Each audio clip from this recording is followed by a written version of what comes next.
We got a great guest, downtown Mesa. If you've not been down here lately, I come down here once a month to do this. It changes every month. Yeah. It's crazy what's going on. It's a hub of activity. One of the greatest components of all this activity is what's going on with Benedictine University. Yes. And our first guest today is, I'm going to make sure I get his title right, because he's joining us again. He's been with us live and also now on camera. He is the Chief Executive Officer of Benedictine University in Mesa. Please welcome Kevin Broeckling. Kevin, good to have you here. Is it Broeckling? Mark, good to see you again. Broeckling. Yeah. Broeckling. We'll edit that out. No one will ever know. It's Kevin Broeckling. I've been called many, many things, Mark, and I get flashbacks to my grade school days because of how my name sounds sometimes. But I'll be okay. I'll make it through it. Well, that's awesome. Well, I know you're important because they've got the big B for Broeckling behind your right ear there. or that may be for Benedictine. Tell us a little bit about yourself. Where are you from, and what's your background? Sure. Yeah. Well, I'm originally from Illinois. I grew up in Southern Illinois, outside of St. Louis, but I've been working with Benedictine University for 20 years now, in various capacities in enrollment and student life and administration, and now serving as the CEO for our campus out here in Mesa, Arizona. In my free time, I am a husband to my wife Monica. It's been 11 years now. I have a son. It's been more than 11 years. Don't tell my wife that, but it's been like 14. I have a son who is 11 years old, though. And we've lived out here in Arizona for 6 years now. When I'm not working, I do a lot of stuff. I have more interest than I have time, quite frankly, but it's a lot of fun to be curious. So that's why I do a lot of things. That's awesome. Well, you're from Illinois. Are you a Cubs fan? Oh, no. Why? No. I'm from downstate Illinois. I appreciate the baseball that comes out of St. Louis. I'm a St. Louis Cardinals fan. And that 55 rivalry, you just gave me a little bit of a tick, Mark. Yeah, it's rough. That's okay. But the Cardinals, they look to have a really good team this year. I'm not going to say anything bad about the Cubs. I appreciate that they get to play baseball here in Mesa. I enjoy going to the games when I can. I don't know if I'll be able to go this year. But I always enjoyed the rivalry between the Cardinals and the Cubs. And I always enjoyed a little bit more when it's in St. Louis and the Cardinals win. That's great. Yeah, that's a great rivalry. I'm from Missouri, so I know all about the Cardinal-Cubs rivalry. It's a good one. I just thought I'd encourage you to get out and see some spring training, but I know you're a busy man. What's going on at Benedictine that requires so much of your time you can't sneak out and see a couple of spring training games? Well, I don't know if you know about this pandemic that's going on, but it kind of changed everything we do about everything. But outside of that, some of the really exciting things that we have going on are the relationship with Cahoots and the Cahoots Institute for Entrepreneurship that we're bringing on. We began this conversation with Cahoots a long time ago, several years ago, actually. And it's been kind of a work in progress. And the vision that we have is that a lot of the students who have been coming to Benedictine University are first-generation students who have an interest in doing their own thing and starting their own business and being their own boss. And a lot of this generation, too, that we see, they have that mindset, the mentality. Unlike me, when I logged in to check my email, I had to go through that phone noise, I don't remember what the modem noise. Yeah, students don't have to do that anymore because there's so much technology that's being integrated into their lives. It's easier for this generation to be able to create new opportunities to do things, to solve problems, to create businesses and services for the community. So it's been really interesting to see that population of students coming to Benedictine, but then want to create an opportunity. So I was introduced to Jenny Nodine at Cahoots, and very quickly we aligned values. The students that we serve aligned with the populations that they want to serve, and specifically, how do they help young women and minority populations have greater access to the entrepreneurial world, to the resources that are available to them. We're serving those students. 60% of our students are women on campus. The majority of our students are minority population students. So we those aligned services and interests that we're providing. So coming together was really exciting and a good opportunity. Now, the idea behind the Cahoots Institute is to essentially, from the point a student enters the university, they will be mentored by Jenny and Odine and the entrepreneurs of Cahoots. They will learn the ins and outs of entrepreneurship, how to start a business, all of those things that you kind of learn on your own when you kind of do it on your own. But they're going to do it kind of currently. They'll learn the theory of entrepreneurship, the theories of management, the theories of marketing in the classroom at Benedictine, and they get the practical application of those theories and the mentorship from people who have been doing it every single day. And that hands-on, pragmatic approach to learning is what I believe is going to set this apart. It's really going to create an opportunity to allow a young person to get into entrepreneurship and realize success much earlier. But we also know that there are going to be students who don't make it through and don't start a business, and they realize they've fallen out of love. But the value of the things that we're teaching here is teamwork, collaboration, communication. All of these things make you an entrepreneur as well as a good entrepreneur. And an entrepreneur is, how do you contribute to the team at a company that you work for so that you can help innovate and be creative and problem solve while you're working for a company, even if you're not starting your own business. So we're really excited for it. I think optimistic that it'll be a good, popular addition to the downtown to have Cahoots with us, and then addition to the innovation district that the city is working towards. That's great. I know a lot of your students are very active in the chamber. It's almost like a junior chamber of commerce from a lot of your students. Would you like to speak to that a little bit?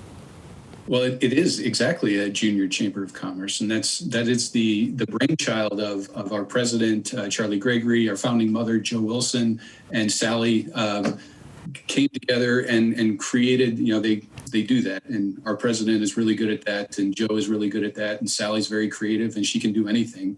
You just ask her. So they came together on coffee, and they came up with this idea and created the first and only junior chamber of commerce in the state of Arizona. And we're excited to have the opportunity to do that. We have a number of students who are in the program now. They get to work with Sally and Bob and the chamber staff and learn from them, observe how that works. And so many of our young people today, how to do the networking thing, right? I mean, they're very social people, but they're very digitally social. They're very reliant on that. So forcing them into an environment and a situation where they're learning more how to do that interpersonal activity, I think it's been one of the great benefits. A lot of the students that I work with, they're just really nervous about that thing. How do you interact with people? How do you make small talk? How do you do these things that really we're all not good at it? You just have to keep practicing. And this is a great opportunity for students to be exposed to some amazing leadership from Sally and Bob and business leaders here in the community, and to really learn how to do that in a fun way. If you've been on the chamber, in the chamber offices at all, you know that it's a fun place to be. So I think our students have really enjoyed it quite a bit. Well, I hope they've learned a lot, but I hope they don't, there's not 100% of the things that go on in that chamber office that are beneficial for them. I hope they've learned to weed out a few things when it comes to Sally and Bob. No, I'm kidding. They're awesome. And you're right. Kids today, a lot of it is, I love the term you use, digitally, they're interactive, but face-to-face, that's a challenge. So what a great opportunity for them. I should have asked this question earlier. Talk a little bit about Benedictine. Where did that start, and how long have they been? I know you've been here 6 years. How long has the university been here, and how did they end up in Mesa? Yeah, we came at the invitation of the city of Mesa, and we've been really trying to be good partners and partners with the city since we arrived. The city created their RFP for education in 2011. We responded in 2012, had our first class of students in 2013. And just kind of been growing and evolving ever since. So that this past year, we've over 500 students on our campus, 17 different academic programs, a master's in business administration. And we're looking at and excited for some of the new programs that we're bringing and that are on the horizon too. We're in growth mode. And one of the many, many things that I've really appreciated about Mesa and the environment that our city leaders and our founding mothers and fathers have created for us here in Mesa is that it's such a collaborative community. You can go and have a conversation with anybody and say, this is what I'm thinking. And people say, that's a great idea. What if we took a different approach and we did this? And then suddenly you have a partner, right?